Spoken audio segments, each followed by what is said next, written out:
Thank you. Your Excellency, President Lula de Silva, Your Highness, Excellencies, Namaskar and good evening. It is my privilege to represent Prime Minister Narendra Modi at this virtual meeting of BRICS leaders. I convey his warm greetings to all of you. The state of the world today, Excellencies, is a cause for genuine concern.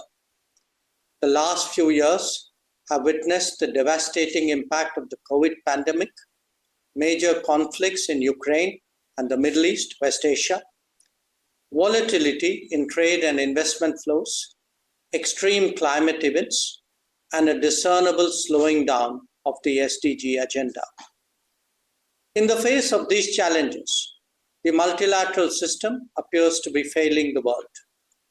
That so many serious stresses are being left unaddressed is understandably having consequences for the global order itself. It is this cumulative concern that BRICS is now discussing.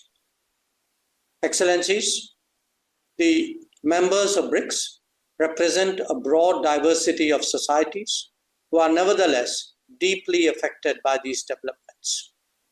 Even in the past, our endeavor has been to find common ground between our respective national policies and to act on that basis. Today, the focus is on stabilizing the international economy and the world order. But it is equally essential that we turn our attention to ongoing conflicts, not least because they have direct developmental and supply chain implications. Furthermore, as we head towards the next UN General Assembly session, an exchange of views on reforming multilateralism would be appropriate.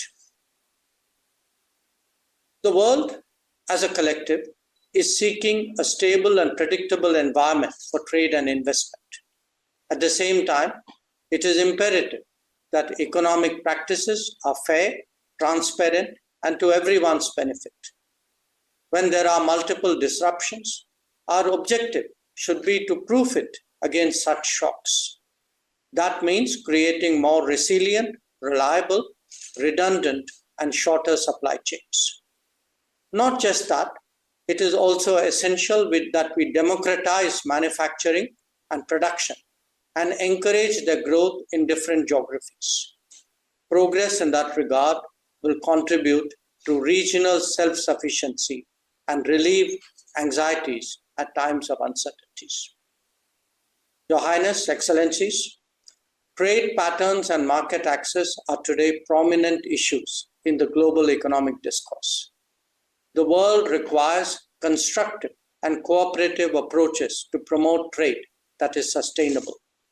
Increasing barriers and complicating transactions will not help. Neither would the linking of trade measures to non-trade matters. The BRICS itself can set an example by reviewing trade flows among its member states. Where India is concerned, some of our biggest deficits are with BRICS partners, and we've been pressing for expeditious solutions. We hope that this realization will be part of the takeaways from today's meeting.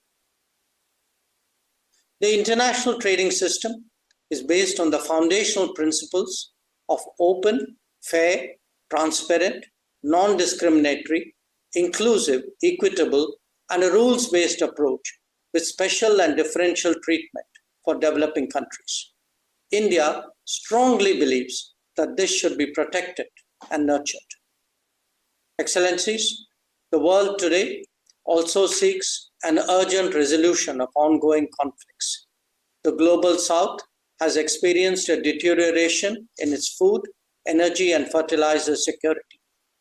Where shipping is targeted, not just trade, but livelihoods also suffer. A selective protection cannot be a global answer.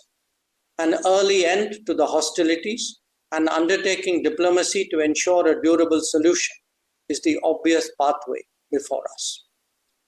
The working of international organizations in the last few years has witnessed major shortfalls in many areas. On key issues, we have unfortunately seen that gridlocks have undermined the search for common ground. These experiences have only made the case for reformed multilateralism generally and that of the United Nations and its Security Council specifically, more urgent.